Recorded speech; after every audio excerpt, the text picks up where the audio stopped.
अस्सलाम वालेकुम जी। जुल्फिकार रहमान। इम्पोर्टेंटली 2025-26 का बजट आ गया है। बजट के हवाले से क्या क्या डिफरेंसेस आए हैं, क्या क्या जो है टैक्स के रेशियो जो है डिफरेंस हुआ है, उसके बीच में बताना बड़ा जरूरी है। मैंने आपको बताया भी था, कुछ पहली वीडियोस में बताया था कि बहुत सारी जो रियल एस्टेट की कम्युनिटी इस टाइम के ऊपर टेंशन में थी, या रियल एस्टेट के कारोबार अपने उस तरह से नहीं चल रहे थे जो आज से 2-3 साल पहले चल रहे थे। उसमें जो सबसे बड़ी रीजन थी, वो रीजन ये थी कि आपका जो टैक्स रेशियो था वो बहुत ज्यादा बढ़ा दिया गया था।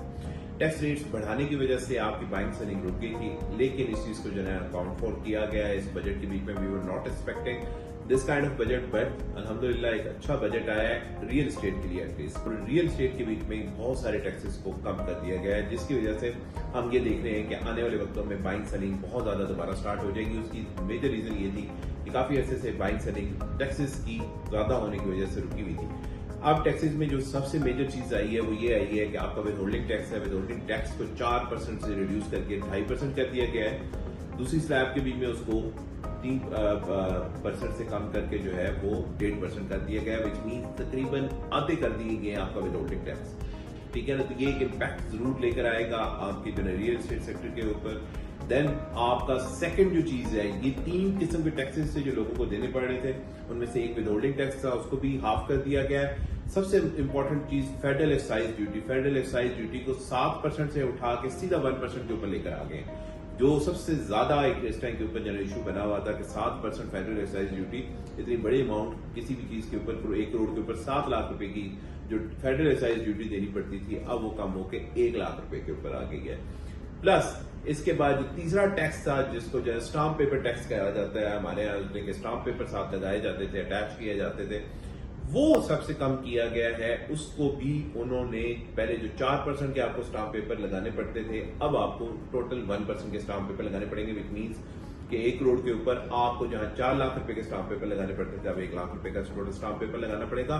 तो इसकी वजह से जो पहले किसी एक बंदे को ये तकरीबन मिला जुला के 15% का टैक्स बनता था, वो 15% से अगर मैं उसको बताऊं तो वो सीधा सीधा 4.5% पे आ गया है, विच मीन जहां करोड़ रुपए की चीज आपको पहले 15 लाख रुपए उस पर टैक्स देने पड़ते थे, अब उसी चीज के ऊपर आपको 2.5 से 3 लाख रुपए टैक्स देना पड़ेगा।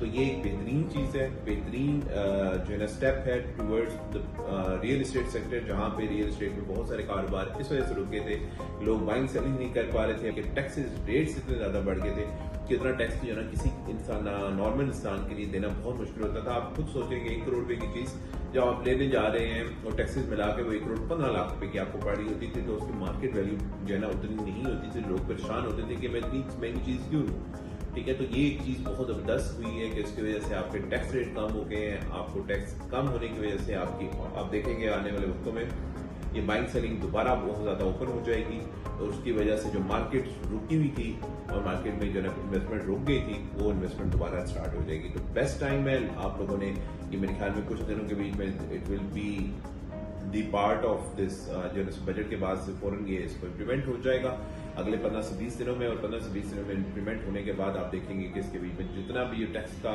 जो इतना बड़ा मलबा पड़ता था एक जो है बायर के ऊपर, वो सारे का सारा कम होके बहुत मिनिमम लेवल के ऊपर आ जाएगा, जिसकी वजह से बाइंग सेलिंग बहुत ज्यादा ओपन हो जाएगी। मेरे ख्याल में अब बेस्ट टाइम है आप इन्वेस्टमेंट के लिए अपनी जो भी आपने प्लान किया हुआ है इन्वेस्टमेंट के लिए हमारे से रब्ता करें, या ओवरऑल जो भी आपकी इन्वेस्टमेंट प्लान है इन्वेस्टमेंट प्लान को आप प्लान कर लें, क्योंकि अब टाइम आ गया है कि इन्वेस्टमेंट की जाए और एक बेहतर जो है क्या कहते हैं इन्वेस्टमेंट्स करके एक बेहतर जो है ना चीज सरमाया हासिल किया जाए। अपना ख्याल रखें। अल्लाह हाफ़िज़।